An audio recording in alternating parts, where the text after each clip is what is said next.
नमस्कार दोस्तों, मैं अमन स्वागत करता हूं आपके अपने यूट्यूब चैनल एजुकेशन हब पे। यह बिहार शिक्षक भर्ती के लिए संविधान का स्पेशल क्लास है और साथ ही साथ इसमें हम लोग जीके, जीएस के स्टैटिक क्लास को भी कवर करेंगे। तो इसमें आपके कुल 15 क्वेश्चन है और हर एक क्वेश्चनों पे हम लोग अच्छे से चर्चा करेंगे। उम्मीद करता हूं कि आपके बिहार शिक्षक भर्ती के साथ साथ अन्य सभी भी एग्जामों की जो तैयारी आप कर रहे हैं उनके लिए काफ़ी हेल्पफुल होगा। तो चलिए शुरू करते हैं क्वेश्चन आंसर की तरफ।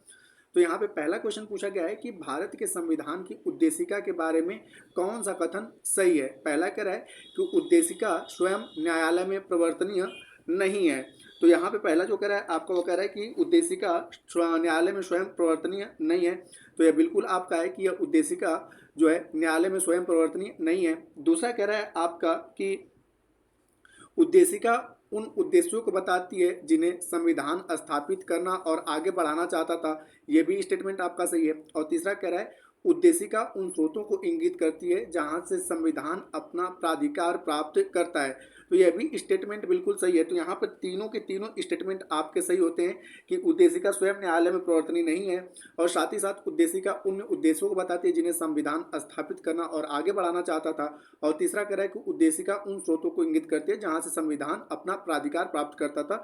तो इस प्रकार से सही आंसर होता है ए कि तीनों के तीनों स्टेटमेंट सही है। अब जानते हैं इसके बारे में कुछ अन्य की। तो अगर आपसे पूछा जाए कि उद्देशिका की भाषा कहाँ से ली गई है, उद्देशिका के बारे में जाने तो उद्देशिका की जो भाषा है वह ऑस्ट्रेलिया से ली गई है,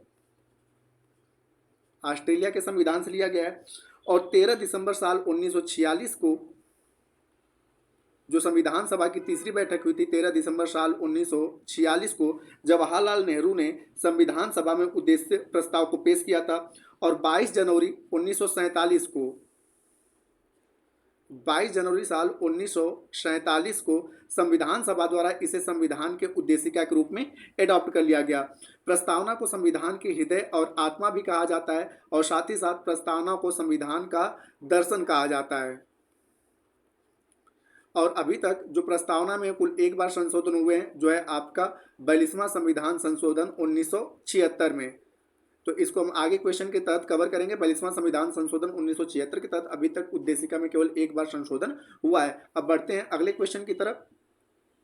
तो अगला क्वेश्चन है कि संविधान सभा में उद्देश्य प्रस्ताव प्रस्तुत किया गया था 9 दिसंबर, 26 जनवरी, 13 दिसंबर या 15 अगस्त 1946। तो आपने पता है कि संविधान सभा की जो पहली बैठक हुई थी 9 दिसंबर साल 1946 को की गई थी, यह पहली बैठक थी। दूसरी जो बैठक हुई थी 11 दिसंबर 1946 को की गई थी। और तीसरी जो बैठक होती है, अभी मैंने पिछले क्वेश्चन बताया, तीसरी बैठक थी 13 दिसंबर 1946 को। और इसी तीसरी बैठक में संविधान सभा में उद्देश्य प्रस्ताव को जवाहरलाल नेहरू के द्वारा प्रस्तुत किया गया। अब इसके बारे में आपका जैसे कि मैंने बताया कि उद्देश्य प्रस्ताव को भारतीय संविधान के हृदय और आत्मा भी कहा जाता है। ठीक है, इसे जवाहरलाल नेहरू के द्वारा प्रस्तुत किया गया था। इसकी भाषा कहाँ से ली गई, तो इसकी भाषा ली गई है ऑस्ट्रेलिया के संविधान से। ठीक है, तो यहाँ पे जो क्वेश्चन आपका है कि ये पूछा गया है कि संविधान सभा में उद्देश्य प्रस्ताव को कब प्रस्तुत किया गया था, तो 13 दिसंबर 1946 को किसके द्वारा प्रस्तुत किया गया था, तो जवाहरलाल नेहरू के द्वारा। यहाँ पे आपने पता है कि 26 जनवरी 1947 कोई इंपॉर्टेंट डेट नहीं है और 15 अगस्त 1946 भी कोई इंपॉर्टेंट डेट नहीं है। यहाँ पे तीन को याद रख लीजिएगा। 9 दिसंबर संविधान सभा की पहली बैठक होती है और इसमें अस्थायी अध्यक्ष के रूप में सच्चिदानंद सिन्हा जी आते हैं जो कि बिहार से हैं। उसके बाद दूसरी बैठक होती है 11 दिसंबर 1946 को, इसमें अस्थायी अध्यक्ष के रूप में राजेंद्र प्रसाद जी आते हैं। और उसके बाद तीसरी बैठक होती है 13 दिसंबर को और इसी 13 दिसंबर को, ठीक है, उद्देश्य प्रस्ताव को जवाहरलाल नेहरू के द्वारा प्रस्तुत किया जाता है। अगला क्वेश्चन है कि संविधान सभा के प्रथम अध्यक्ष कौन थे, राजेंद्र प्रसाद, सच्चिदानंद सिन्हा, भीमराव अंबेडकर या जवाहरलाल नेहरू। तो संविधान सभा के प्रथम अध्यक्ष के बारे में पूछा गया। तो यहाँ पे बस सीधे आपका अध्यक्ष पूछा हुआ है। अगर आपसे पूछता कि संविधान सभा की जो पहली बैठक हुई थी उसमें अध्यक्ष कौन थे, तो आप सभी ने पता है कि पहली जो बैठक हुई थी उसमें अस्थायी अध्यक्ष के रूप में किसे चुना गया था, सच्चिदानंद सिन्हा को चुना गया था। लेकिन संविधान सभा के जो पहले अध्यक्ष थे वह कौन से थे, आपके राजेंद्र प्रसाद। 11 दिसंबर को संविधान सभा की दूसरी बैठक बुलाई जाती है और इसमें राजेंद्र प्रसाद को संविधान सभा के अस्थायी अध्यक्ष के रूप में चुना जाता है। तो सही आंसर होता है आपका ए कि राजेंद्र प्रसाद जो थे संविधान सभा के पहले अध्यक्ष थे। और संविधान सभा के पहली बैठक की अध्यक्षता किसने करी थी, तो सच्चिदानंद सिन्हा ने की थी, जो कि 9 दिसंबर 1946 को हुआ था। आगे की जैसे कि मैंने बताया आपको कि राजेंद्र प्रसाद अध्यक्ष चुन लिए गए थे 11 दिसंबर साल 1946 को, और संविधान सभा के अस्थायी अध्यक्ष यानी कि 11 दिसंबर को ही, ठीक है, 11 दिसंबर को ही अध्यक्ष चुने गए और साथ ही साथ उपाध्यक्ष भी चुने गए। तो आपसे पूछा जा सकता है कि संविधान सभा के उपाध्यक्ष कौन थे, तो संविधान सभा के जो उपाध्यक्ष थे एच.सी. मुखर्जी थे, ठीक है, इनको हरीश चंद्र मुखर्जी के नाम से जाना जाते हैं। एच.सी. मुखर्जी जो थे वह संविधान सभा के अस्थायी उपाध्यक्ष के रूप में इन्हें चुना गया था।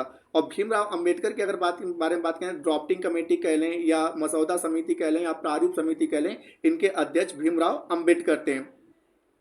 और आगे की अगर बात करें तो संविधान को बन के तैयार होने में कुल 2 वर्ष 11 माह 18 दिन लगे थे।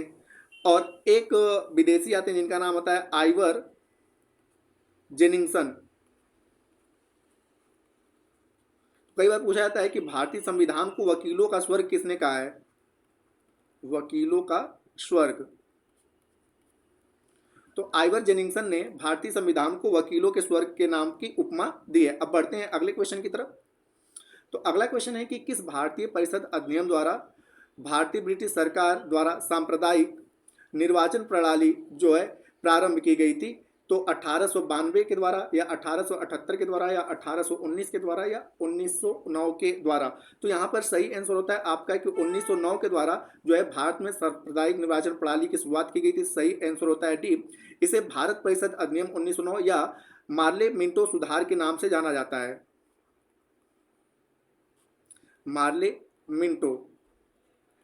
तो यहाँ पे मार्ले क्या था? यह भारत सचिव था और मिंटो क्या था? भारत का तत्कालीन वायसराय था।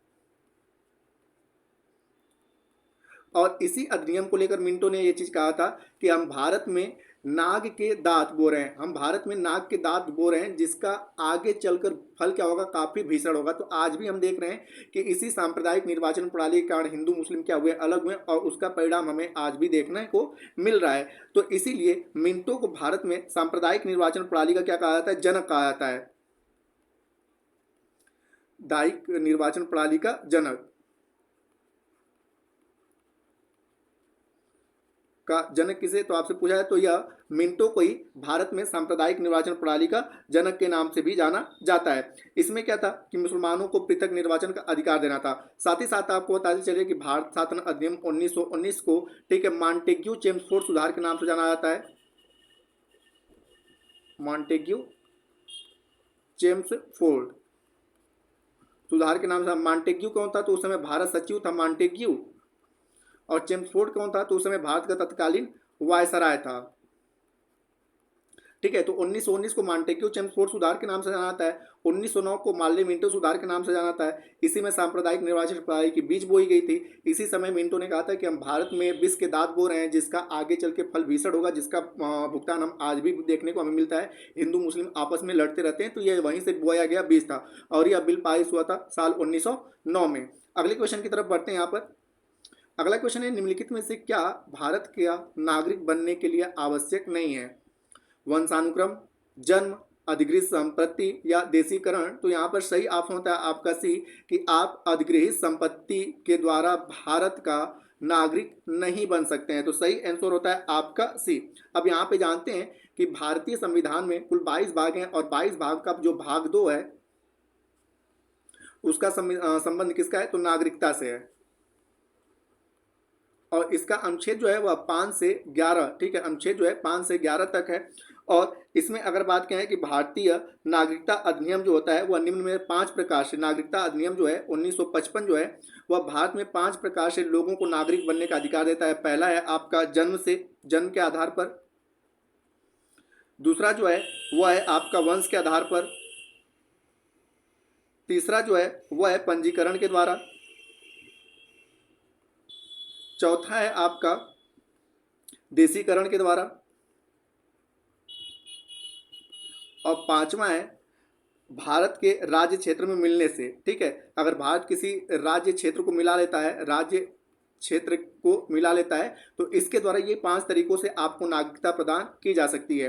नागरिकता संबंधी कानून बनाने का अधिकार जो दिया गया है वह अनुच्छेद 11 में दिया गया है कि अगर किसी भी प्रकार से नागरिकता संबंधित कोई कानून बनाना है तो अनुच्छेद 11 में दिया गया है। नागरिकता जो होता है वह किस मंत्रालय के अंतर्गत आता है, तो होम मिनिस्ट्री यानी कि गृह मंत्रालय के अंतर्गत नागरिकता का विषय आता है।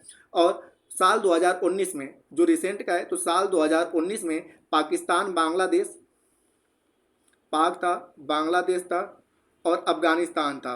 अफगानिस्तान के अल्पसंख्यक समुदाय, तो यहाँ पर अल्पसंख्यक समुदाय में कौन कौन लोग हैं, तो इसमें हिंदू, उसके बाद है आपका सिख, बौद्ध हैं, जैन है और पारसी। और इसके अलावा एक और धर्म आता है आपका ईसाई। तो इसके लिए नागरिकता इन मतलब कि पाकिस्तान, बांग्लादेश और अफगानिस्तान में रहने वाले इन अल्पसंख्यकों के लिए साल 2019 में भारत सरकार ने नागरिकता अधिनियम 2019 पारित किया था। तो यह भी पूछा जा सकता है कि किन किन धर्मों के लिए भारत सरकार ने 2019 में नागरिकता अधिनियम पारित किया था। तो यहाँ पे हिंदू, सिख, बौद्ध, जैन, पारसी और ईसाई हैं। उसके बाद आपका है कि कितने क्रम से आपको नागरिकता मिल सकता है, तो इन 5 तरीकों से नागरिकता मिल सकता है। नागरिकता संबंधी कानून जो है, ठीक है, वह किस अनुच्छेद में बनाने का अधिकार है, तो 11 में। नागरिकता किसका विषय है, तो गृह मंत्रालय का विषय है। भारत में एकल नागरिकता है और एकल नागरिकता का प्रावधान कहाँ से लिया गया है, तो यूनाइटेड किंगडम यानी कि ब्रिटेन से एकल नागरिकता का प्रावधान लिया गया है। बढ़ते हैं अब अगले क्वेश्चन की तरफ। तो अगला क्वेश्चन है कि कौन से मूल अधिकार केवल भारतीय नागरिकों के लिए उपलब्ध हैं। अब यहाँ पे सबसे पहले जानते हैं कि भारतीय संविधान का जो भाग 3 है उसका संबंध मौलिक अधिकार से है। और मौलिक अधिकार लिया कहाँ से गया है, तो यूएसए यानी कि यूनाइटेड स्टेट ऑफ अमेरिका से लिया गया है। और इसके आर्टिकल कितने हैं, तो 12 से 35 तक इसके आर्टिकल हैं। और मूल संविधान में कुल मौलिक अधिकारों की संख्या 7 थी। वर्तमान समय में इनकी संख्या कितनी है, 6 है। 44वां संविधान संशोधन के तहत संपत्ति के अधिकार को कानूनी अधिकार बनाकर, ठीक है, उसे यहाँ से हटा दिया गया। तो अब आपके मूल अधिकारों की संख्या कितनी है, आपकी 6 है। अब यहाँ पे बात करते हैं कि कौन कौन से मूल अधिकार जो है वह नागरिकों के लिए और कौन कौन से मौलिक अधिकार सभी के लिए।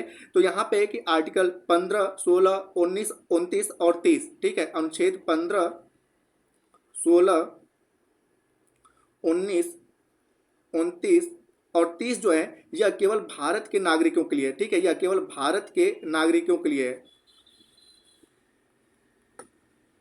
नागरिक के लिए। इसके अलावा जो अन्य सारे मौलिक अधिकार हैं वह विदेशी और भारतीय दोनों नागरिकों के लिए है, ठीक है, वह विदेशी और भारतीय। और ये जो 15, 16, 19, 29, 30 है केवल भारतीय नागरिकों के लिए। और आपने पता है कि इसी में आपके मौलिक अधिकारों के अंतर्गत अनुच्छेद 32 आता है, ठीक है, जिन्हें संवैधानिक उपचारों का अधिकार कहते हैं। इसे भारतीय संविधान का जनक जिसे कहा जाता है डॉक्टर BR अम्बेडकर यानी कि बाबा साहब अम्बेडकर ने इन्हें भारतीय संविधान का हृदय और आत्मा कहा था। तो इस प्रकार से जो क्वेश्चन पूछा गया है उसके अकॉर्डिंग आपका सही आंसर होता है ए, कि अनुच्छेद 15, 16, 19 और 29 जो है वह केवल भारतीय नागरिकों के लिए। उसके अलावा यहाँ पे अगर हम 30 भी जोड़ दें, ठीक है, 30, ठीक है, तो इसके अलावा अन्य जो सभी अनुच्छेद हैं वह भारतीय और विदेशी नागरिकों सभी के लिए है। अगला क्वेश्चन है कि भारत का कोई नागरिक अपनी नागरिकता खो देगा यदि वह भारतीय नागरिकता का परित्याग करता है, ठीक है। तो भारतीय नागरिकता का परित्याग करता है, तो बिल्कुल आपका सही है कि अगर वह भारतीय नागरिकता का परित्याग करता है तो वह अपनी नागरिकता को खो देता है। दूसरा है कि स्वेच्छा से किसी अन्य देश की नागरिकता प्राप्त करता है तो भी वह खो देगा। अगला है किसी अन्य देश के नागरिक से विवाह करता है, तो यहाँ पे यह कंडीशन नहीं है कि अगर वह किसी अन्य देश के नागरिक से विवाह कर ले तो उसकी नागरिकता समाप्त हो जाएगी। और सरकार के आलोचना करने से भी उसकी नागरिकता समाप्त नहीं होगी। तो यहाँ पे सही आंसर होता है सी, कि ए और 2 वाली जो कंडीशन है अगर वह चीज़ें होती है तो भारत का कोई नागरिक अपनी नागरिकता खो देगा। अब यहाँ पे जैसा कि मैंने बताया कि भारतीय संविधान का जो भाग 2 है उसका संबंध नागरिकता से, और नागरिकता जो है होम मिनिस्ट्री का विषय है, ठीक है, गृह मंत्रालय का विषय। किसी को नागरिकता देना या किसी की नागरिकता लेना ये होम मिनिस्ट्री का विषय आता है। अब यहाँ पे है आपका कि अनुच्छेद जो 9 है, ठीक है, जैसे इसके बारे में मैंने बताया कि भाग 2 में 5 से आपका 11 तक नागरिकता का प्रावधान है। तो इसमें जो आर्टिकल 9 है, आर्टिकल 9 में ये चीज़ कहा गया है कि नागरिकता के खोने से संबंधित प्रावधान दिए गए हैं, और नागरिकता जो खोया जाता है उसके लिए कुछ कंडीशन दिए गए हैं। वह पहला कंडीशन क्या है, तो पहला कंडीशन है कि किसी देश की नागरिकता अगर वह धारण कर ले, जैसा कि आपका पहला मतलब कि पहला है कि किसी देश की वह नागरिकता धारण कर ले। दूसरा कहा जाता है कि स्वेच्छा से वह नागरिकता का परित्याग कर दे, और तीसरा कहता है कि यदि वह देशद्रोह करता है तो इस कंडीशन में वह नागरिकता खो देगा। और यहाँ पे है कि आर्टिकल अगर 10 की बात करें, अनुच्छेद 10 की बात करें, तो अनुच्छेद 10 में चीज़ें कहा गया है कि नागरिकता के अधिकारों को बने रहने का प्रावधान किया गया है। और मैंने आपको बताया कि अनुच्छेद जो 11 है वह नागरिकता संबंधी कानून से आपका संबंधित है। तो ये आपके रहे, हालांकि जो क्वेश्चन दिया गया उसके अकॉर्डिंग आपका सही आंसर होता है सी। बढ़ते हैं अगले क्वेश्चन की तरफ। अगला क्वेश्चन है कि भारतीय संविधान के 44वें अनुच्छेद के अनुसार समान संहिता की परिकल्पना निम्नलिखित में से किसके लिए की गई है? धार्मिक निकाय के लिए, सजातीय समूहों के लिए, स्त्रियों के लिए, या नागरिकों के लिए? तो आप जब पढ़ेंगे भारतीय संविधान का भाग 4 जो है वह डीपीएसपी है, यानी कि राज्य के नीति निर्देशक तत्व, और जिसका आर्टिकल आता है आपका 36 से 51 तक। और डीपीएसपी का प्रावधान कहाँ से लिया गया है? आयरलैंड से। डीपीएसपी का प्रावधान आयरलैंड से लिया गया है। और इसका जो आर्टिकल 44 है, ठीक है, आर्टिकल 44 जो है वह समान नागरिक संहिता से संबंधित है, ठीक है। और इसे लागू करने वाला पहला राज्य कौन था? तो गोवा था। और दूसरा राज्य अभी हाल ही में करंट अफेयर्स का विषय है कि उत्तराखंड, ठीक है। बिहार के टियर 3 में इस क्वेश्चन को पूछा था, तो दूसरा राज्य कौन सा है? तो आपका उत्तराखंड है। तो यहाँ पर जो आपका डीपीएसपी के में जो आपके समान संहिता की परिकल्पना की गई वह किसके लिए की गई? तो सभी नागरिकों के लिए की गई है। तो सही आंसर होता है डी, कि यहाँ पर सभी नागरिकों के लिए यहाँ पर इसका प्रावधान किया गया है, ठीक है। तो इन दोनों को याद रखिएगा। गोवा जो एकमात्र सबसे पहले राज्य था, अभी को उत्तराखंड भी समान सिविल संहिता को अपने यहाँ लागू कर दिया है। बढ़ते हैं अगले क्वेश्चन की तरफ। अगला क्वेश्चन है कि आज़ादी के बाद भाषा के आधार पर राज्यों का पुनर्गठन कब किया गया? 1947 में, 1951 में, 1956 में, या साल 2000 में?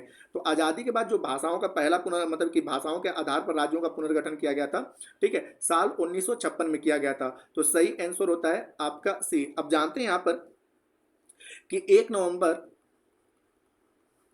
साल 1956 को राज्य पुनर्गठन आयोग का निर्माण किया गया, और इसके अध्यक्ष कौन थे? तो अध्यक्ष थे फजल अली। फजल अली इस आयोग के अध्यक्ष थे, और इन्होंने राज्य पुनर्गठन का आयोग का इन्हें अध्यक्ष बनाया गया। और इस समय पूरे भारत का 1956 में भारत में कुल जो राज्यों की संख्या थी 16 राज्य थे और 3 यूटी हुआ करते थे। 16 राज्य थे और 3 यूटी हुआ करते थे, लेकिन बाद में इन्होंने सिफारिश किया था कि भारत को 16 राज्यों और 3 यूटी में बांटा जाए, लेकिन इनके इस सिफारिश को अस्वीकार करते हुए तत्कालीन समय में भारत को कुल 14 राज्य और 6 यूटी में बांटा गया, ठीक है। तो ये भी पूछा जा सकता है कि राज्य पुनर्गठन आयोग के समय भारत में कुल राज्यों की संख्या कितनी थी? तो 14 राज्य और 6 यूटी थे, लेकिन हालांकि इन्होंने सिफारिश कितने किया था? तो इन्होंने सिफारिश किया था कि भारत को 16 राज्य और 3 यूटी में बांटा जाए। उसके बाद आपसे अगला है कि 7वां जो संविधान संशोधन हुआ था 1956 में, ठीक है, 7वां संविधान संशोधन 1956 के तहत राज्यों का पुनर्गठन किया गया। और अक्टूबर 1953 में भाषा के आधार पर, अगर आपसे पूछा जाए कि भाषा के आधार पर जो पहला राज्य कब बना था, तो अक्टूबर 1953 में भाषा के आधार पर जो बना था पहला राज्य, उसका नाम क्या था? आंध्र प्रदेश था, ठीक है। आंध्र प्रदेश जो था वह भारत का पहला राज्य बना था भाषा के आधार पर। और उसके बाद 2 जून साल 2014 को आंध्र प्रदेश को 2 राज्यों में बांट दिया गया। एक तो आपका आंध्र प्रदेश बना और दूसरा आपका क्या बना?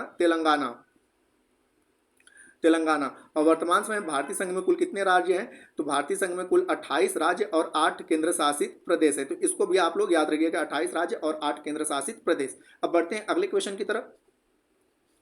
अगला क्वेश्चन है कि एक भारतीय राज्य के रूप में बिहार कब बना था? 1911 में, 1912 में, 1936 में, या 2000 में?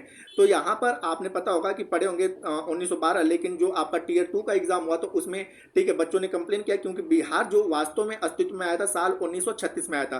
तो यहाँ पे सही आंसर होता है आपका सी। अब इसकी पूरी कहानी को हम लोग जानते हैं कि यहाँ पर जो होता है कि यहाँ पे आपको पता है कि दिल्ली दरबार जो होता है, ठीक है, दिल्ली दरबार का आयोजन किया जाता है 12 दिसंबर साल 1911 को, 12 दिसंबर साल 1911 को दिल्ली दरबार का आयोजन किया जाता है और इसमें ब्रिटेन के महाराजा जॉर्ज पंचम और रानी मैरी आती हैं। ठीक है, जॉर्ज पंचम सॉरी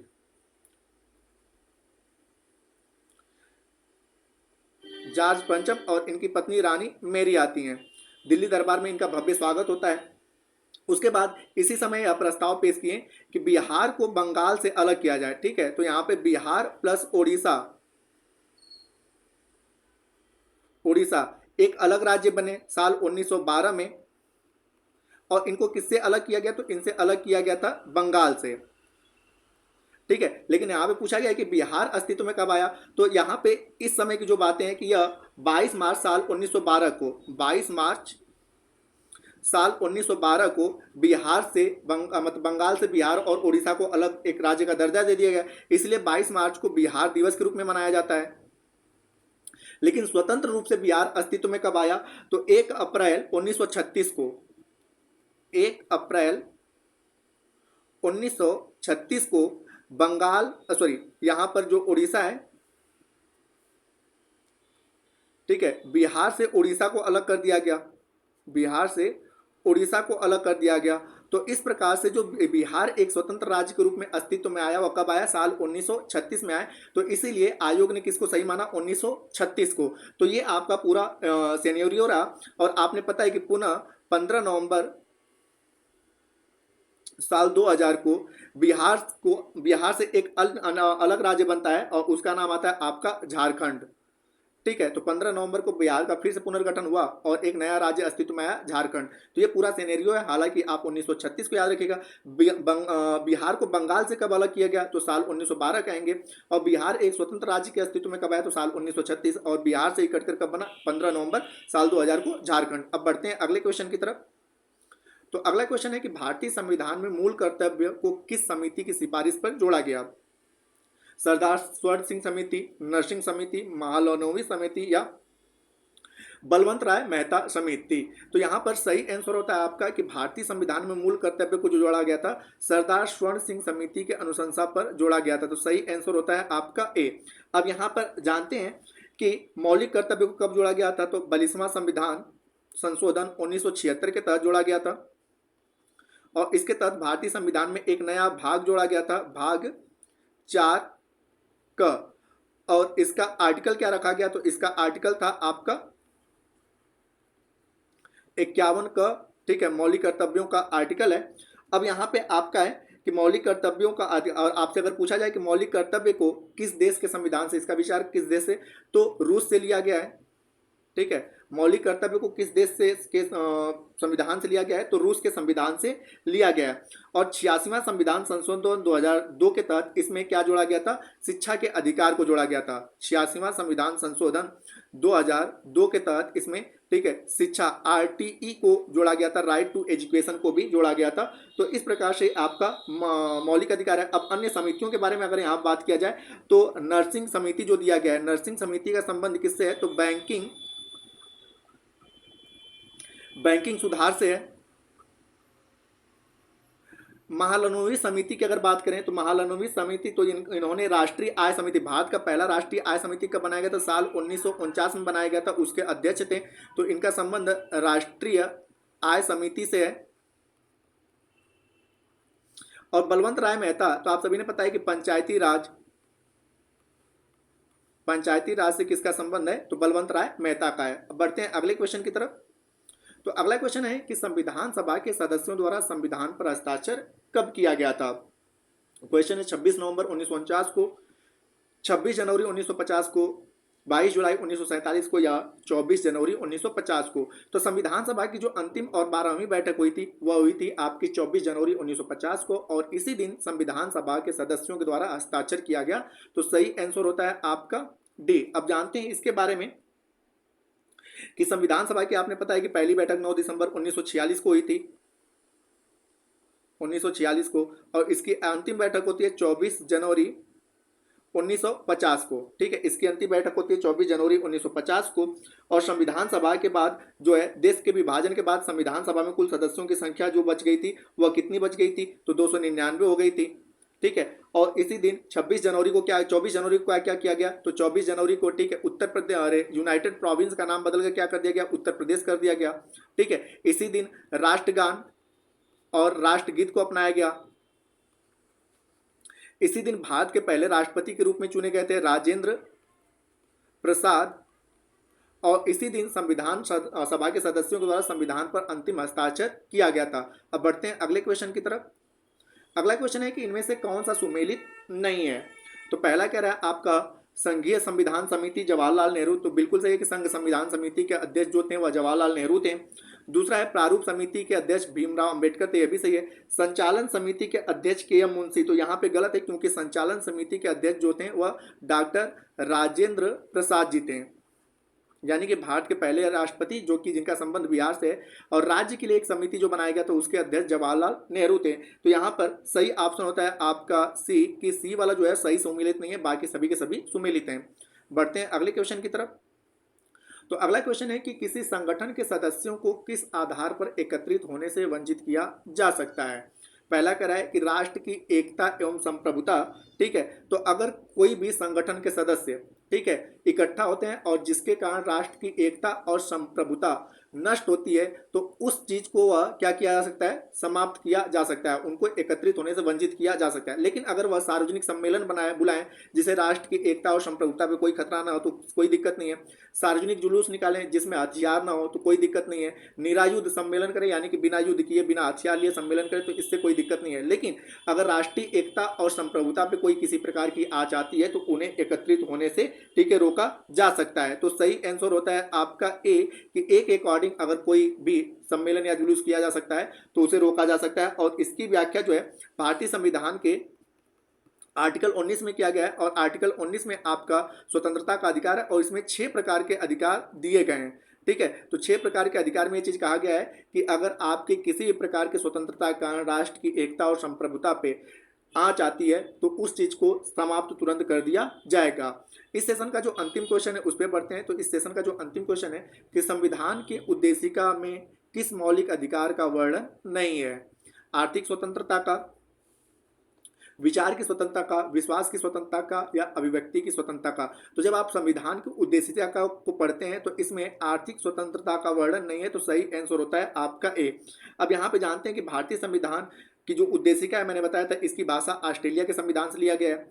इसे 13 दिसंबर 1946 को जवाहरलाल नेहरू के द्वारा प्रस्तुत किया जाता है। और इसे भारतीय संविधान सभा द्वारा एडॉप्ट कब किया जाता है, तो मैंने आपको बताया कि इसे भारतीय संविधान सभा के द्वारा जो एडॉप्ट किया जाता है 22 जनवरी 1947 को भारतीय संविधान के प्रस्तावना के रूप में इसे एडॉप्ट कर लिया जाता है। अब यहाँ पे अगर बात किया जाए कि संविधान का जो प्रस्तावना है किस, अगर आपसे पूछा जाए कि प्रस्तावना को किस देश के संविधान से लिया गया है तो यूनाइटेड स्टेट ऑफ अमेरिका, और भाषा किस देश से लिया गया है तो ऑस्ट्रेलिया से लिया गया है। अब यहाँ पे प्रस्तावना में अगर बात करें तो 3 प्रकार के न्याय की बात की गई है।